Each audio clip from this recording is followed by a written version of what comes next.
Good morning students. आज एक बार देखो आप लोगों को मैं निराला जी का दूसरा चैप्टर जो है निराला द्वारा रचित दूसरी कविता अर्थ नहीं रही का प्रथम 9 पंक्ति आप लोगों के सामने में लेकर आया हूँ। इससे पहले मैं आप लोगों को उत्साह कविता को बताया था। उत्साह कविता को मैं 2 पार्ट किया था, 2 पार्ट को आप लोगों को समझाया था।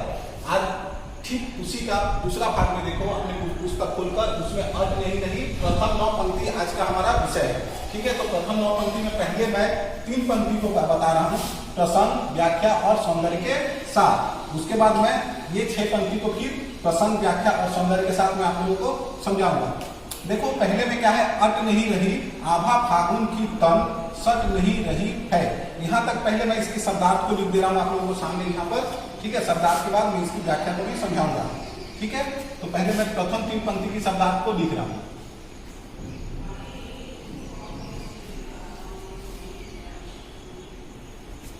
तो शब्दार्थ देखो, शब्दार्थ प्रथम ये 3 पंक्ति की मैं शब्दार्थ आप लोगों को सामने रख रहा हूँ। प्रथम 3 पंक्ति में पहला देखो अट, पहला पंक्ति क्या है, अट। पहला जो अर्थ आपको अर्थ समझना है, अट। दूसरा क्या है, आभा। ठीक है, दूसरा क्या है, आभा। और तीसरा है सट।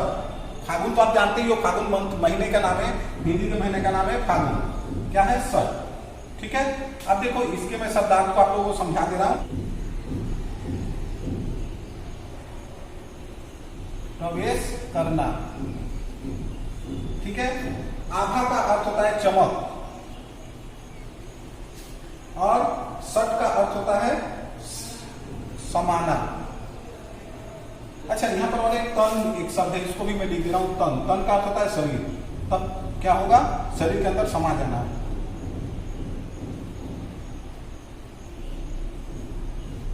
शरीर। ठीक है, तो प्रथम 3 पंक्ति में हमारा ये 4 शब्दार्थ समझने योग्य है। अब देखो जहां तक इसकी व्याख्या की बात करते हैं, तो सबसे पहले मैं इसके प्रसंग को देखता हूं। तो प्रसंग में हम कह सकते हैं कि प्रस्तुत पंक्तियां सूर्यकांत त्रिपाठी निराला द्वारा रचित अट नहीं रही कविता से उद्धृत है। यहाँ पर यह अट नहीं रही कविता में सूर्यकांत त्रिपाठी निराला जी ने फागुन महीने की मादकता पर प्रकाश डाला है, या फागुन महीने की मादकता को प्रकट किया है। ठीक है, अब इसके व्याख्या को देख ले तो व्याख्या में कवि कहते हैं कि फागुन के महीने की कांति कहीं समा नहीं रही है। फागुन में प्राकृतिक उपमानों का सौंदर्य इतना मनमोहन और मनमोदक हो गया है कि वह पूरी तरह से हमारे शरीर के अंदर समा ही नहीं पा रही है।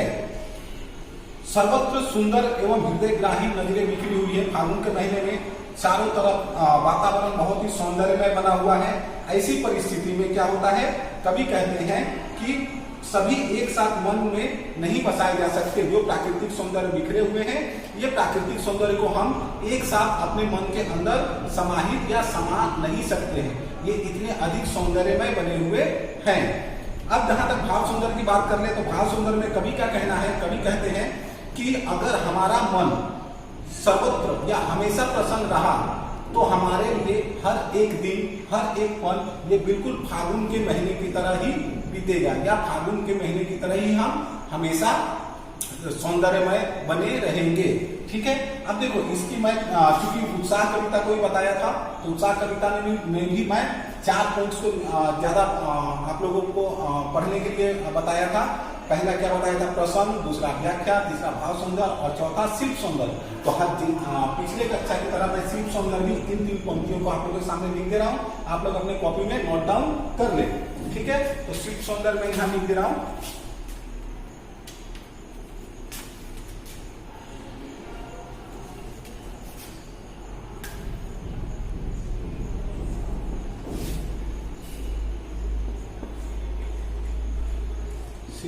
सौंदर्य।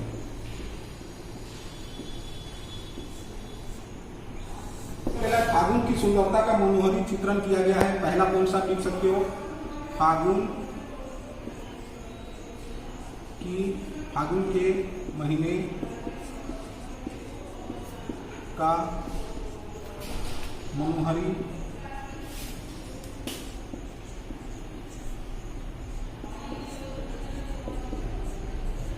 चित्रण किया गया है। दूसरा में आप देख सकते हो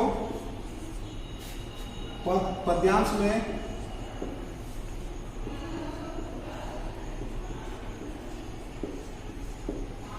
लय और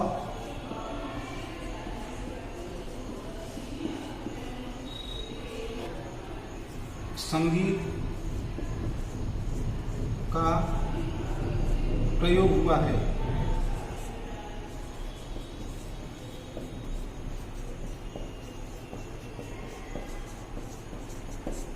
तीसरा में आप देख सकते हैं अनुप्रास अलंकार का प्रयोग हुआ है।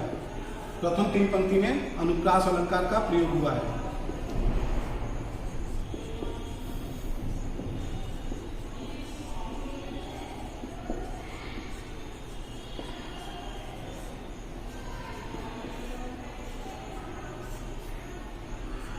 और अंत में आप कर सकते हो दृश्य बिंब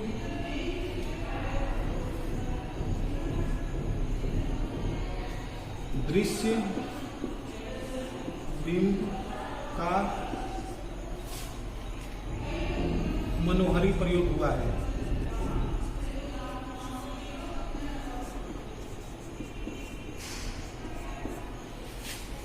ठीक है, तो शिव सुंदर में आप ये 4 बातों को ध्यान देख सकते हो।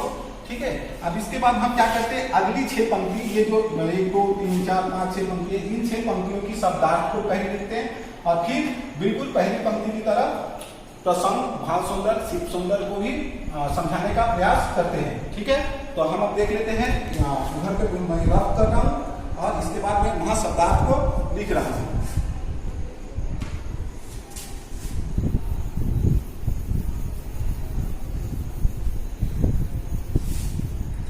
देखो यहाँ है सांस का अर्थ आप लोग जानते ही हो, सांस जो हम लोग लेते हैं तो जानते हो, घर देते हैं ये भी जानते हो आप लोग।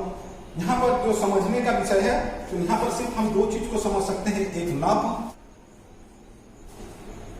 और दूसरा समझ सकते हैं हम लोग पर।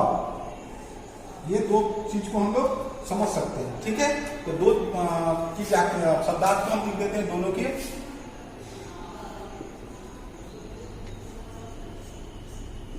शब्दार्थ, नभ का अर्थ होता है आसमान,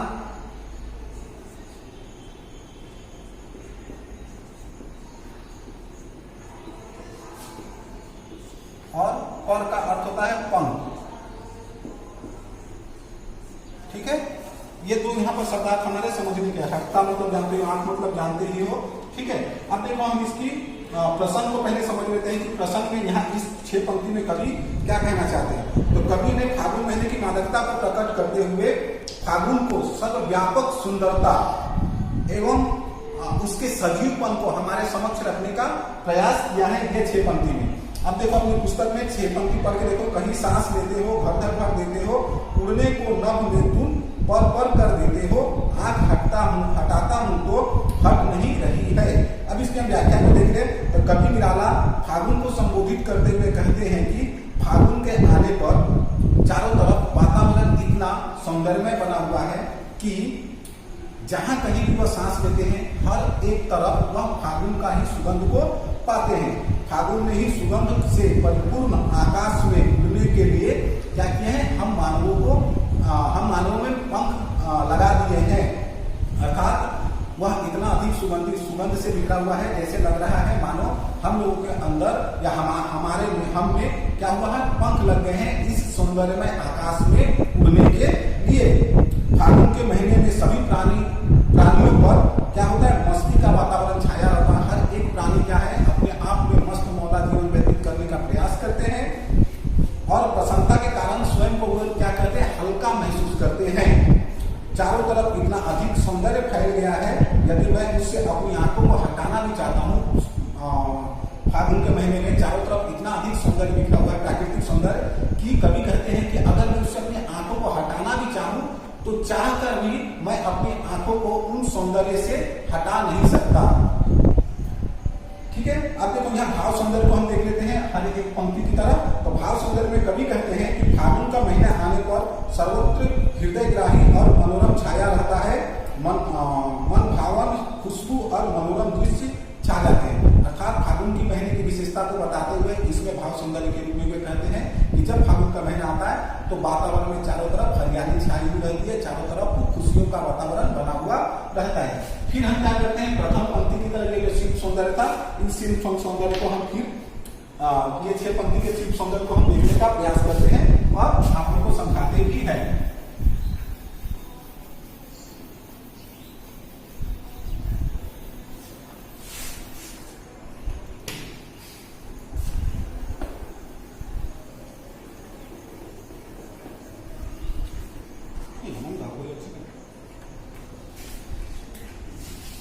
तो देखो अब हम यहाँ पर शिल्प सौंदर्य को देखते हैं, यहाँ लिख दे रहा हूं शिल्प सौंदर्य।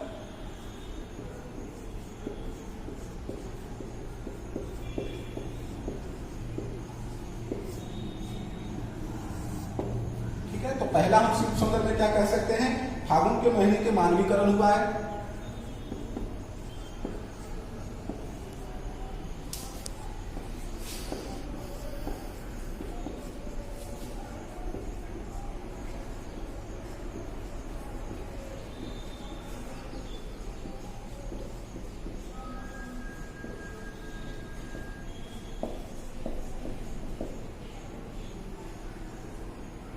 दूसरा में हम देख सकते हैं घर घर पर पर में पुनरुक्ति प्रकाश अलंकार है। देखो यहाँ घर घर और पर है ना, ऊपर में हम लोग नहीं पर पढ़े थे, देखो यहाँ पे घर घर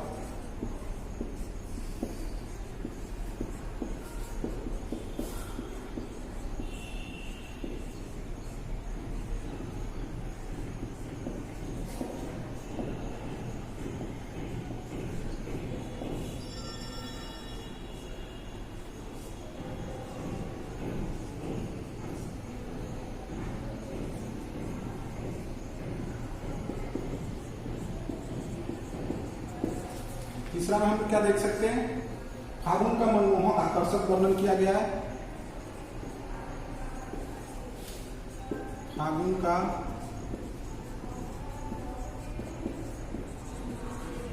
मनमोहक आकर्षक वर्णन हुआ है। ठीक है, इसके बाद हम देख सकते हैं 4 नंबर में अनुप्रास अलंकार का सौंदर्य देखने योग्य है।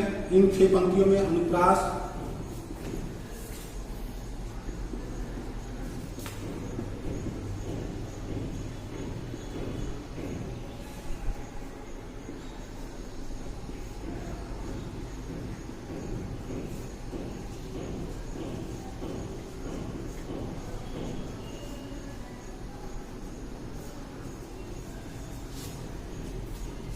और सरल सहज भाषा का, अंत में हम कह सकते हैं सरल सहज भाषा का प्रयोग हुआ है।